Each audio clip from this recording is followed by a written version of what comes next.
Doon sa komedor, nagtipon-tipon sina Kapitang Tiago, Linares at Tia Isabel. Dinig hanggang sa sala ang tunog ng mga pinggan at kubyertos. Pinuntahan ni Tia Isabel si Maria Clara.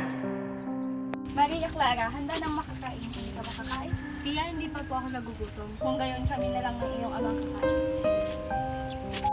Sinabi ni Maria Clara na hindi siya nagugutom at umupo kasama ang masayang si Sinang na bumubulong sa tainga niya ng mga malilihim na salita.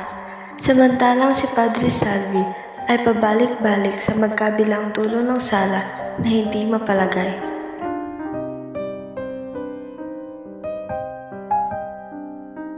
At si Linares naman ay abala sa hapunan.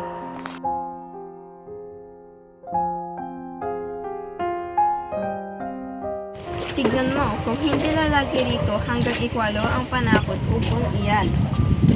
Sa ikawalo siya paparito. Ayan, may ulol din sa pag-ibig kagaya ni Linares. Sa sandaling iyon ay tumugtog ng ikawalo ang orasan sa bahay. Ang kura ay kinilabutan at umupo sa isang sulok. Narito na, naririnig mo? Ang batingaw ng simbahan ay tumugtog.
Si Padre Salvi na nanginginig ang boses ay siyang namuno, pero sa dahilang ang bawat isa'y maginikan niyang isip ay hindi iyon napuna.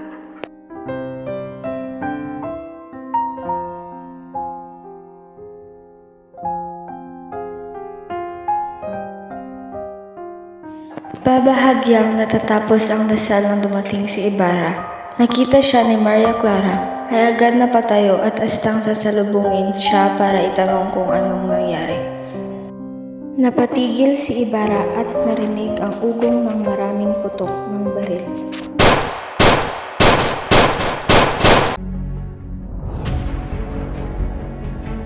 Ang kura ay napatakbo at nagtago sa likod ng isang haligi.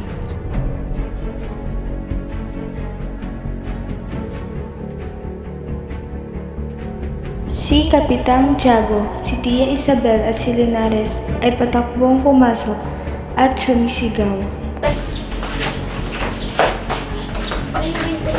Tulisan! Tulisan!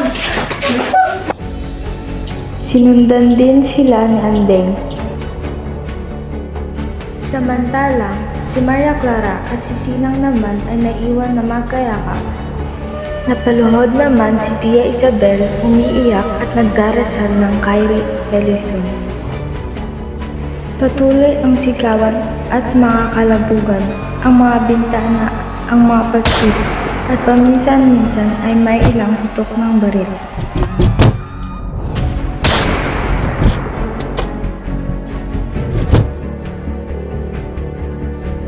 Mampung malaking bomba at dalawang misa de grasa ora pronobe.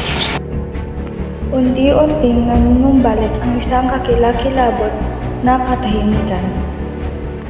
Narinig ang boses ng alperes na patakbong sumisigaw.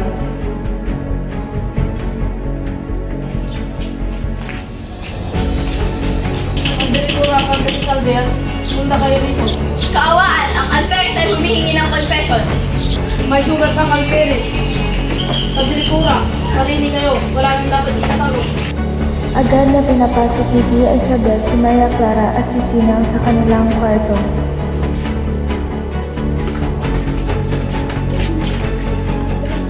Huwag kang lumabas sapagkat hindi ka pa naumpisal! Huwag kang lumabas!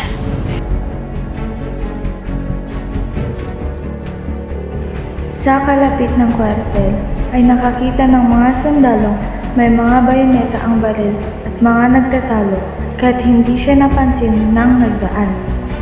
At sa tribunal ay nakarinig ng mga palo, sigaw, daing at pagmumura. Ang boses ng Alperes ang siyang lalong malakas. Ilagay sa pangawan. Lagyan ng esposas ang kamay. Bigyan ng 2 utok ang kumilos. Sargento, magbantay kayo. Ay walang maglilibot ni ang Diyos. Kapitan, huwag kayong matutulog. Binilisan ni Ibarra ang pag-uwi sa kanyang bahay.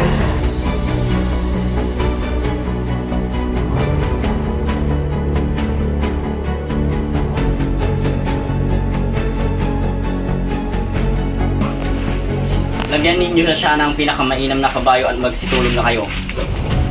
Pumasok siya sa kanyang gabinete at madaling inihanda ang kanyang mga dadalhin. Kinuha niya ang lahat ng kanyang alahas at pera at inilagay ito sa isang sako.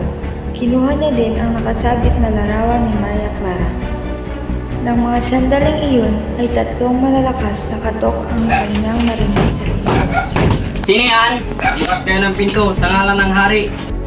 Tumingin si Ibarra sa may gawing pintana.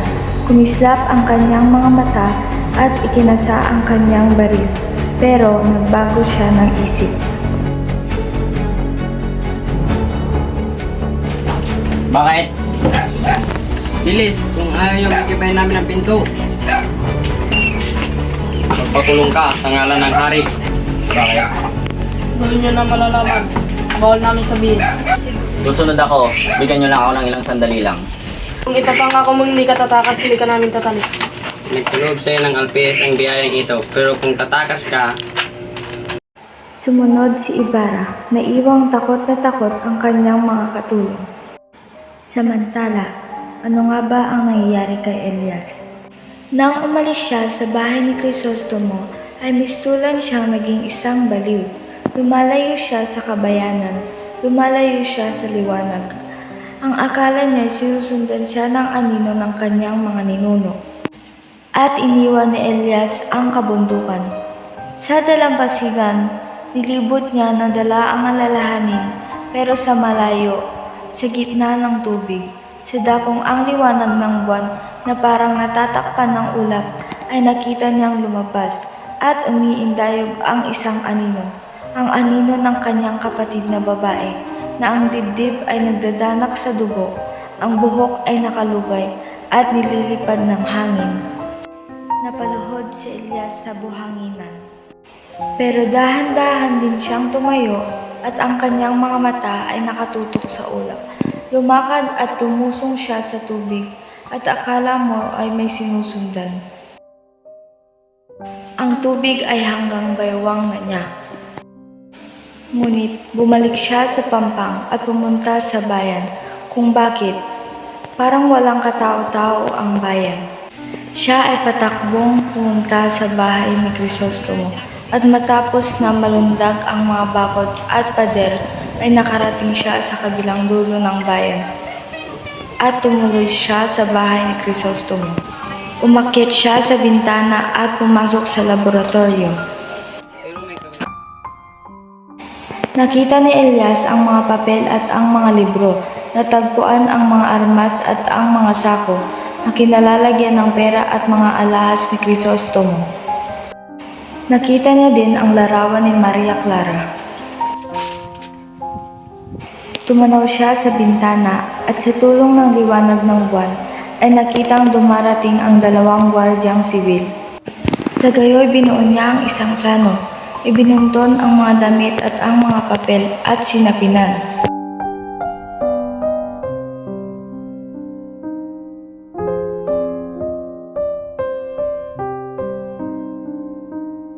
Dali-daling isinakbat ni Elias ang sako at itinago ang litrato ni Maria Clara. Nang matapos niyang madala na ang lahat, ay tumalon siya sa bintana. Oras na, ginigiba na ng mga gwardya sibil ang pinto. Nakapasok ang mga gwardyang sibil at isang makapal na usok ang nakapupuno sa buong bahay at malalaking buka ng apoy ang lumabas sa sala at dumidila sa mga pintuan at bintana. Ang lahat ay nagsisigaw at nagsitakbuhan para iligtas ang madadala ng bawat isa.